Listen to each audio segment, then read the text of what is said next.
In many cases, Hitler succeeded in wiping out total families.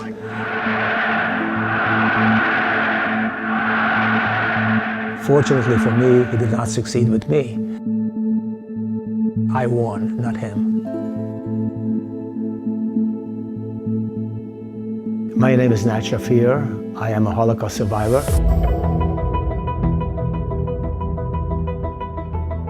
One of our neighbors was a priest, and this priest used to come by once a week to ask my father for a contribution to the church and some dairy products for some of the congregants who couldn't otherwise afford it. One day in November of 1942, the same priest came by, but this time he came with the police officers and 2 Iron Guard soldiers. And then pointing at us, and he said, "Esti Gidans, these are Jews." So we were turned over to the authority in November of 1942 by a priest, actually.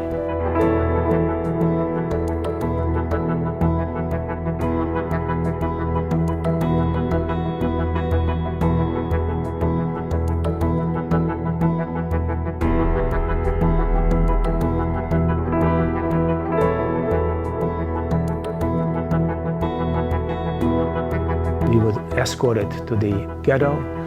We received 1 room for all 5 of us. They told us that from this point on, every person between the ages of 18 and 50 must do manual work. It didn't matter what profession the individuals had. We received rations, a quarter of a loaf of bread for every 2 days, and 5 liters of kerosene once a week. To receive these rations, we had to walk out from the ghetto to get them. We had to wear a yellow star with the word Zhidan or Jew on it. We had to be identified as Jews. Most of my immediate family was sent to Auschwitz-Birkenau. They were my grandparents, my uncles, my aunts and cousins.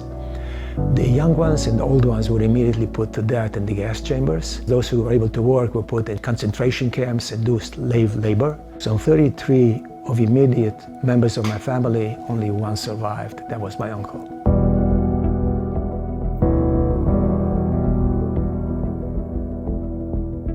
We were liberated by the Russians in the spring of 1945.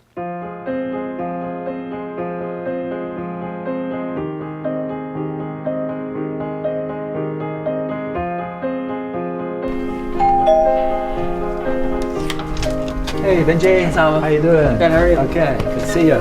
See you, Kira. Today I have a great family. I have 5 children and 12 grandchildren. All these children and grandchildren have their names after one of these people who were murdered by the Nazis. We talk about the people who were they named after. We talk about them, you know, what happened to me when I was this age. We always wonder, could these grandchildren do or go through what I went through when I was 9 years old? So all these questions that we ask constantly at the dinner table, at the Sabbath table. We're counting on these young people to tell their friends, here's what my grandfather did, here what happened to him, here how much he suffered. We make sure that they see something goes wrong somewhere to make sure that it's righted.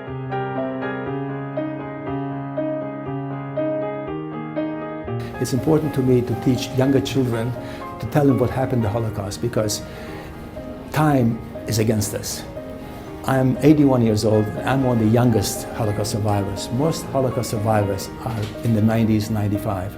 So I would say within a matter of 15 years, there will be no Holocaust survivors alive anymore. We have to work very, very hard to make sure that atrocities like the Nazis have committed do not happen again. It's very important that we do not remain silent. So constantly, whenever I have a chance to speak to young people, I always remind them, always speak out, because one voice can make a difference.